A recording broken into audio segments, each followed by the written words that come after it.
Nathalie Baye s'en est allée. Il y a des disparitions qui ressemblent à un fracas, à une cassure nette dans le bruit du monde, et d'autres qui tombent sur nous comme une pluie froide, lente, irréversible. Celle-ci appartient à la seconde catégorie. Le soir du 17 avril 2026, dans le silence de Paris, une lumière du cinéma français s'est éteinte pour toujours. Nathalie Baye, immense actrice, figure d'élégance et de retenue, a quitté la scène de la vie à l'âge de 77 ans. Et soudain, quelque chose s'est figé. Une génération de spectateurs a perdu un visage familier. Le cinéma français a perdu une présence rare. Une famille, enfin, a perdu bien plus qu'une artiste. Une mère, une femme, une mémoire vivante. Mais ce qui a bouleversé l'opinion publique, au-delà de la douleur brute de cette disparition, c'est l'onde de choc provoquée dans l'univers intime, complexe et longtemps scruté du clan Hallyday. Car au milieu des hommages, des messages endeuillés, des souvenirs arrachés à la pudeur, un silence ancien semblait se fissurer. Sylvie Vartan, première épouse de Johnny Hallyday, celle que tant de tempêtes ont rendue à la fois forte et discrète, a laissé paraître une émotion dont la portée dépasse le simple rituel des condoléances. Était-ce seulement l'hommage d'une femme à une autre femme disparue? Ou bien la confirmation, enfin, de ce lien de respect, de solidarité et de fidélité tacite que le public pressentait depuis des années? Comment ne pas entendre, derrière la gravité des mots, l'aveu discret d'une alliance forgée loin des projecteurs, au milieu des blessures, des enfants, des héritages, des deuils et des batailles? Il faut se souvenir de qui était Nathalie Baye pour mesurer l'ampleur du vide. Née le 6 juillet 1948 à Mainville, en Normandie, dans une famille d'artistes peintres, elle ne semblait pas destinée à une existence docile ni parfaitement tracée. Très tôt, l'enfance porte en elle des accros, des contretemps, des résistances intimes. La dyslexie complique les apprentissages. L'école devient une cage, et à 14 ans à peine, elle s'en éloigne pour suivre un autre appel, celui du mouvement, du corps, de la danse. Monaco d'abord, puis New York. Déjà, cette trajectoire raconte une vérité essentielle. Nathalie Baye n'a jamais avancé sur des rails. Elle a dû forcer le passage, inventer sa place, transformer ses fragilités en élan. Que devient une adolescente empêchée par les mots lorsqu'elle choisit la scène? Peut-être une femme qui apprendra toute sa vie à faire parler les silences. Avant d'être cette grande dame du cinéma que la France pleure aujourd'hui, elle a été une jeune femme en marche, une présence nerveuse, presque secrète, qui allait conquérir l'écran non par le vacarme, mais par la densité. Ses débuts au début des années 1970 n'annonçaient pas encore l'ampleur de la légende. Puis, tout s'accélère. François Truffaut la remarque, Jean-Luc Godard l'emploie, Claude Chabrol la dirige, Maurice Pialat lui offre des zones d'ombre où son talent s'épanouit pleinement. Plus tard, Steven Spielberg lui confie le rôle de la mère du personnage de Leonardo DiCaprio dans Catch Me If You Can. Preuve que son visage, sa gravité et son humanité dépassaient depuis longtemps les frontières françaises. Plus de 80 films, une carrière de plus d'un demi-siècle, 4 Césars, dont une série historique de récompenses au début des années 1980, Nathalie Baye n'était pas seulement une star, elle était une institution sensible, un style, une manière d'habiter le cadre sans jamais l'écraser. Il y avait chez elle quelque chose que peu d'actrices possèdent à ce degré, l'art de tenir ensemble la grâce et la faille. Elle pouvait incarner la bourgeoisie blessée, la mère inquiète, l'amante fière, la femme au bord du doute, sans jamais céder à l'effet. Elle n'avait pas besoin d'en faire trop, un regard suffisait. Une hésitation, un infime pli dans la voix, une fatigue sur le visage, et tout un monde intérieur s'ouvrait. Ceux qui l'ont admirée le savent. Nathalie Baye appartenait à cette lignée d'actrices qui ne jouent pas la vérité, mais qui la laissent venir à elle. Dans une époque souvent fascinée par le spectaculaire, elle aura été l'art du retrait, la puissance de la nuance, la souveraineté de la retenue.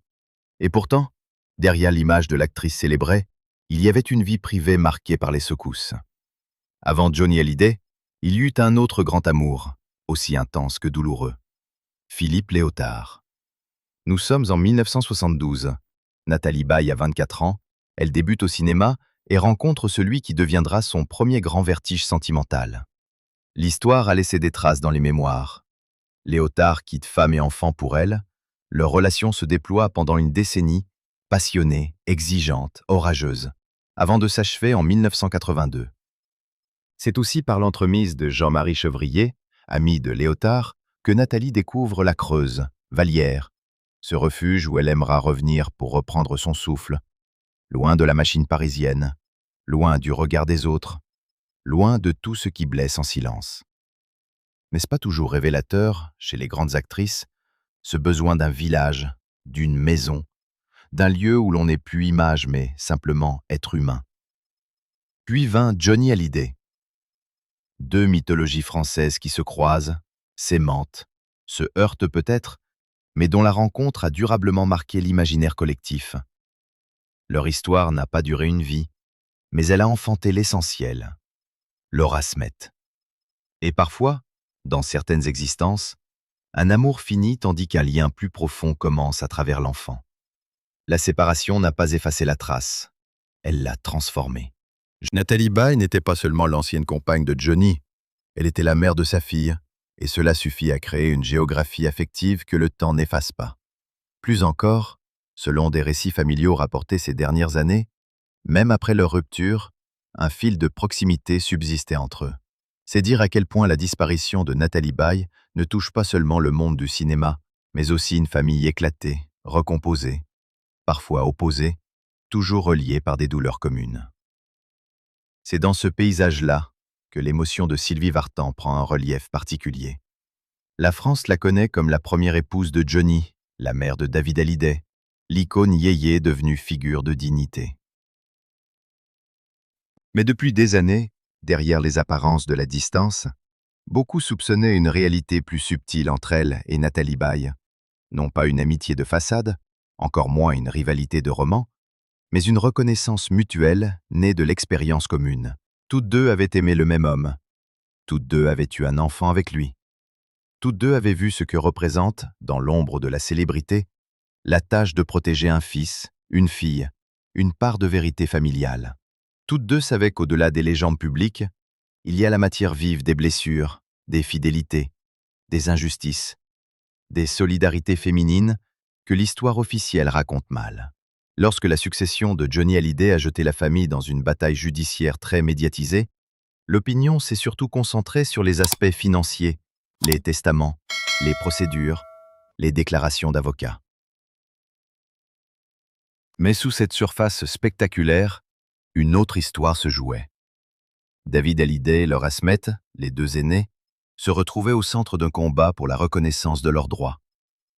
Et derrière eux, chacun l'a compris, il y avait aussi des mères, des femmes qui, même sans occuper le devant de la scène médiatique à chaque instant, tenaient la ligne. En ce sens, ce que l'on a longtemps appelé une simple coïncidence d'intérêts ressemblait déjà pour beaucoup à une forme de front moral, une entente tacite, une fidélité à l'idée que les enfants ne doivent pas être effacés de l'histoire de leur propre père. Reuters a bien documenté la querelle successorale qui opposa leur Asmet et David Hallyday à la veuve de Johnny après sa mort. Ce contexte explique pourquoi le moindre signe de rapprochement entre Sylvie Vartan et Nathalie Baye a toujours été lu comme bien plus qu'un détail mondain. Alors lorsque, après la disparition de Nathalie Baye, Sylvie Vartan sort de sa réserve pour adresser des mots de compassion à Laura Smet et saluer la femme, la mère et l'artiste, il est inévitable que le public y voit davantage qu'un hommage protocolaire. Il y a dans cette prise de parole une densité particulière, comme si les années de retenue n'avaient jamais annulé la force du lien. Non, rien ne permet d'affirmer honnêtement qu'elle a livré une confession spectaculaire au sens sensationnel du terme. Mais tout, dans le contexte, autorise à comprendre pourquoi ces mots ont frappé si fort. Parce qu'ils semblent confirmer ce que beaucoup pressentaient. Au milieu des fractures, il y avait une alliance morale, une estime profonde, une solidarité nourrie par les mêmes tempêtes. Faut-il vraiment un aveu plus explicite lorsqu'une femme endeuillée honore une autre femme non seulement comme artiste, mais comme mère courage, comme présence essentielle, comme figure respectable dans la mémoire familiale? Et puis il y a Laura Smet, au centre de cette tragédie bien sûr. On parle souvent des morts avec grandeur, on parle parfois des survivants avec maladresse. Mais comment imaginer ce que signifie perdre sa mère lorsqu'elle fut aussi votre premier refuge, votre premier miroir, votre première colonne de vérité. Nathalie Baye n'était pas seulement une actrice que Laura admirait. Elle était la femme qui l'avait élevée, protégée, accompagnée à travers les violences symboliques de la notoriété, les contradictions du nom Hallyday, les guerres d'héritage, les tempêtes du regard public. On peut mesurer le chagrin d'un pays, mais que vaut-il face à la chambre soudain vide, au téléphone qui ne sonnera plus, à cette présence maternelle devenue absence définitive? Il y a des douleurs que les hommages ne consolent pas. Ils les entourent tout au plus. Sylvie Vartan, en adressant ses pensées à Laura, a touché un point très sensible de cette histoire, la maternité. Il est frappant de constater que, dans les éloges rendus à Nathalie Baye, revient sans cesse l'image d'une mère forte, attentive, protectrice. Peut-être parce que tout, chez elle, semblait passer par cette forme de discrétion exigeante. Elle n'a jamais eu besoin de se construire en héroïne publique pour l'être dans la sphère intime. Être une grande actrice suffit déjà à exposer une femme à 1000 jugements. Être en plus la mère d'une enfant née d'une passion avec une idole nationale, puis affronter seule une partie du poids éducatif et affectif qui en découle, cela exige un autre courage, moins visible, mais plus profond encore. Le choc n'a pas touché que Laura. David Hallyday, lui aussi, a été rattrapé par cette disparition comme par une réminiscence familiale. Les parcours diffèrent, les filiations se croisent, les histoires ne se confondent pas. Mais il y a dans le clan Hallyday un entrelacement si fort qu'aucun deuil ne reste isolé. Nathalie Baye appartenait à cette constellation, non comme simple ancienne compagne de Johnny, mais comme membre d'une histoire commune dont chacun porte encore les traces. C'est pourquoi l'émotion autour de sa mort dépasse le cercle du cinéma et prend aussitôt une dimension quasi nationale en France. Elle ravive le souvenir de Johnny, elle réveille les plaies de la succession, elle rappelle les scènes poignantes des obsèques de 2017, lorsque Sylvie Vartan et Nathalie Baye, chacune à leur place, se tenaient là, réunies dans le deuil d'un homme qui avait été pour l'une un mari, pour l'autre un grand amour, et pour toutes deux, le père d'un enfant. Des images de cette proximité dans la douleur avaient déjà marqué les observateurs à l'époque. Et comme souvent dans les grandes tragédies familiales, tout semble soudain se relire autrement. Des gestes anciens prennent un autre sens. Des regards saisis au détour d'une cérémonie cessent d'être anecdotiques. Des silences deviennent éloquents. C'est peut-être cela, au fond, qui fascine autant le public. L'idée qu'au cœur d'une famille, souvent présentée à travers ses conflits, il existait malgré tout une chaîne de loyauté invisible. Une sorte de fraternité blessée, tenue non par les récits officiels, mais par des femmes qui savaient ce qu'il en coûte d'aimer, de perdre, de tenir.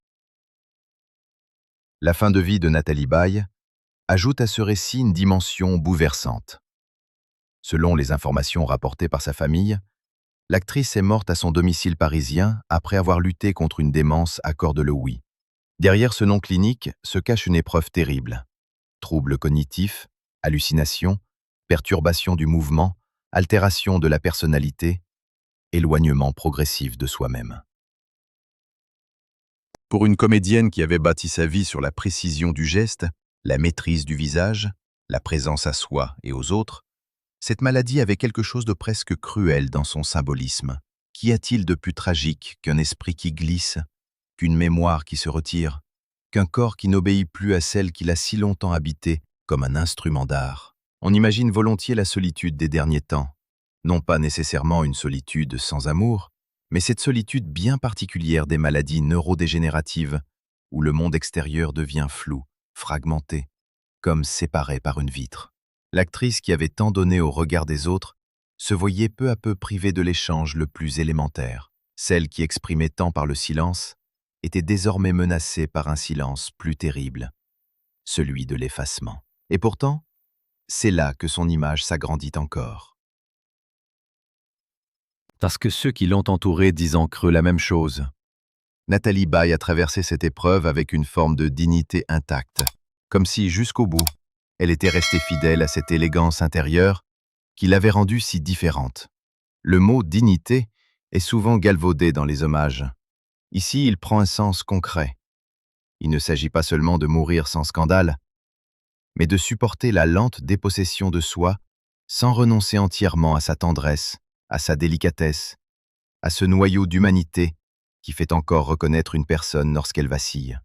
C'est peut-être pour cela que tant de témoignages la décrivent aujourd'hui comme une femme forte avant d'être une femme célèbre, une combattante silencieuse, une présence qui, même fragilisée, continuait d'imposer le respect. Le monde du cinéma français et international n'a d'ailleurs pas tardé à réagir. Car Nathalie Baye n'était pas une gloire figée dans les archives, mais une référence vivante. Son nom renvoyait immédiatement à une certaine idée du jeu, du cinéma d'auteur, de l'exigence. Elle avait travaillé avec Truffaut, Godard, Chabrol, Piala, puis traversé les décennies en restant pertinente, libre, inclassable. Dans un milieu qui adore les effets de mode et oublie vite, elle avait réussi ce que peu de comédiennes obtiennent: durer sans se répéter, vieillir sans se réduire, rester grande sans devenir statue. Son héritage ne se résume pas à une filmographie impressionnante, ni même à 4 Césars. Il est dans le souvenir très précis qu'elle laisse chez les spectateurs. Ce sentiment que chaque apparition avait du poids, que chaque rôle portait un arrière-monde, une vérité secrète. Il y a aussi quelque chose de profondément poignant dans le contraste entre son éclat d'autrefois et les ténèbres de ces derniers jours. Le cinéma conserve les visages, mais il ne protège pas les êtres. Il immortalise des gestes, mais il n'empêche ni les maladies, ni les humiliations du temps.